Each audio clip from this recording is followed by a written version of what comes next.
Pagbasa mula sa aklat ni Propeta Jeremias. Ipinabatid sa akin ng Panginoon ang masamang balak laban sa akin ng mga kaaway ko.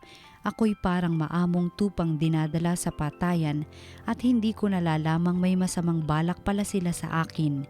Wika nila, putulin natin ang puno habang malusog. Patayin natin siya nang wala nang makaalaala pa sa kanya. At dumalangin si Jeremias, Panginoon, ikaw ay hukom na makatarungan, nababatid mo ang isipan at damdamin ng bawat tao. Ikaw ang maghiganti sa mga taong ito, ipinauubaya ko po sa iyo ang aking gawain. Ang salita ng Diyos. Panginoon, aking Diyos, pag-asa ko sa iyo'y lubos. Panginoon, aking Diyos, sa iyo ko natagpuan yaong aking minimithi at hangad na kaligtasan. Iligtas mo sana ako sa pag-usig ng kaaway, hindi sila naglulubay. Kapag ako ay inabot, sila'y leon ang katulad. Tatangayin nila ako sa malayo itatakas, at kung ito ang mangyari, pihong walang magliligtas. Dudurugin nila ako, luluraying, walang habag. Panginoon, aking Diyos, pag-asa ko sa iyo'y lubos. Humatol ka sa panig ko, yamang ako'y di masama. Pigilin ang di matuwid sa kanilang mga gawa. Yaon namang mabubuti ay bigyan ng gantimpala. Yamang ikaw, Panginoon, ay ang Diyos na dakila, at sa iyo ay dilingid ang laman ng puso't diwa. Panginoon, aking Diyos, pag-asa ko sa iyo'y lubos.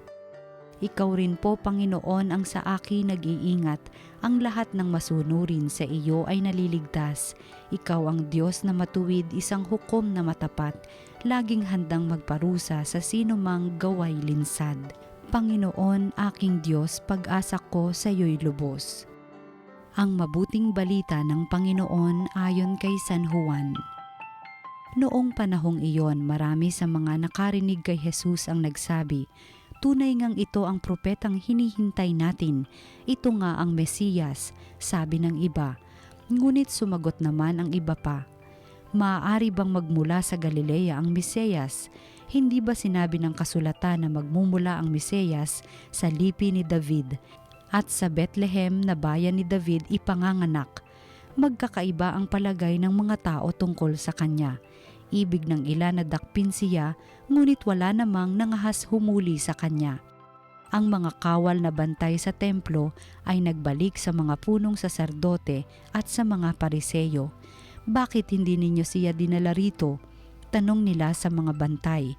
Sumagot sila, wala pa pong nagsalita ng gaya niya. Kayo man ba'y nalinlang din?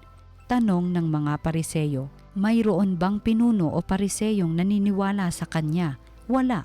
Mga tao lamang na walang nalalaman sa kautusan ang naniniwala sa kanya, mga sinumpa. Isa sa mga naroon ay si Nicodemo na nagsadya kay Jesus noong una. Tinanong niya sila, labag sa ating kautusan na hatulan ng isang tao nang di muna nililitis at inaalam kung ano ang kanyang ginawa, hindi ba? Sumagot sila, ikaw ba'y taga Galilea rin? Magsaliksik ka't makikita mo na walang propetang magmumula sa Galilea. Ang mabuting balita ng Panginoon, pinupuri ka namin, Panginoong Hesukristo.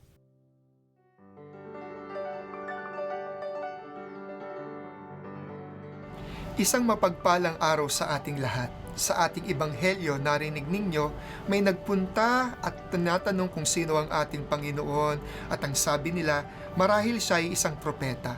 Marahil siya ang Mesiyas. Marahil ito siya, ito siya.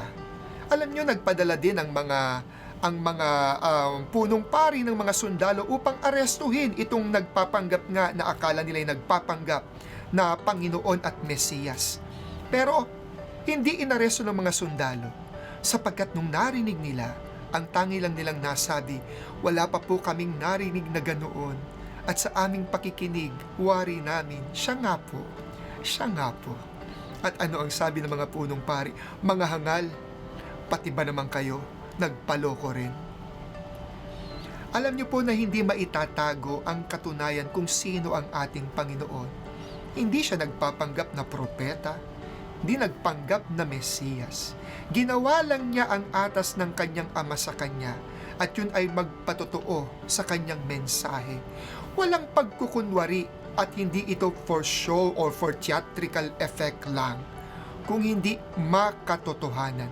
Sapagkat sa kanyang salita at sa gawa ng ating Panginoon may pagkakaisa. Hindi po siya mayroon lang mabubulaklak na pananalita pero pag tiningnan mo hindi naman pala ginagawa. Hindi po. The words and deeds match. That's why they're able to say, this man must be authentic. This man must be genuine. This must be the Messiah. This must be the promised one. Because they've seen in him, wow, the oneness of the word and deed, the fulfillment of what the prophecy had said, the fulfillment of what the law has said. At yun yung ating Panginoong Jesus, makatotohanan sa kanyang pagpapatotoo at pagsasabuhay. Ito rin ang hamon sa atin, napakagandang hamon, ang magpatotoo at maging makatotohanan. Sa pagpapatotoo, opo, gagamit tayo ng salita. At sa pananalita natin, talaga naman po, gagamitin natin yung mga best gifts na ginamit ng ating Panginoon. Pero sabi nga, di lang dapat sa salita, sapagkat nakikita sa gawa, because action speaks louder than words. Yung salita at gawa may pagkakaisa. At kapag naging ganoon, wow, how effective we can be. Meron pong halimbawa ng pagpapatotoo na tunay na kakaantig. Sa Vietnam, meron pong kardinal na ibinilanggo. Ang pangalan po niya ay si Cardinal Van Tuan. Alam niyo po ba na si Cardinal Van Tuan nagtiis, nagsakripisyo sa kasalanang hindi niya ginagawa, pero dahil ikinulong siya ng mga komunista, wala siyang magawa kung hindi ang maghirap. Pero ang kanyang paghihirap ay napakamakahulugan sapagkat inalay niya ito para sa kanyang simbahan, para sa simbahan sa mga taong katulad niya ay pine-persecute din. Pero ito ang nakakaantig. Alam niyo po ba na yung mga komunista, yung gobyerno, kailangang palitan maya't maya yung mga gwardya na nagbabantay sa kanya? Alam niyo kung bakit? Because each guards were almost at the point of being converted.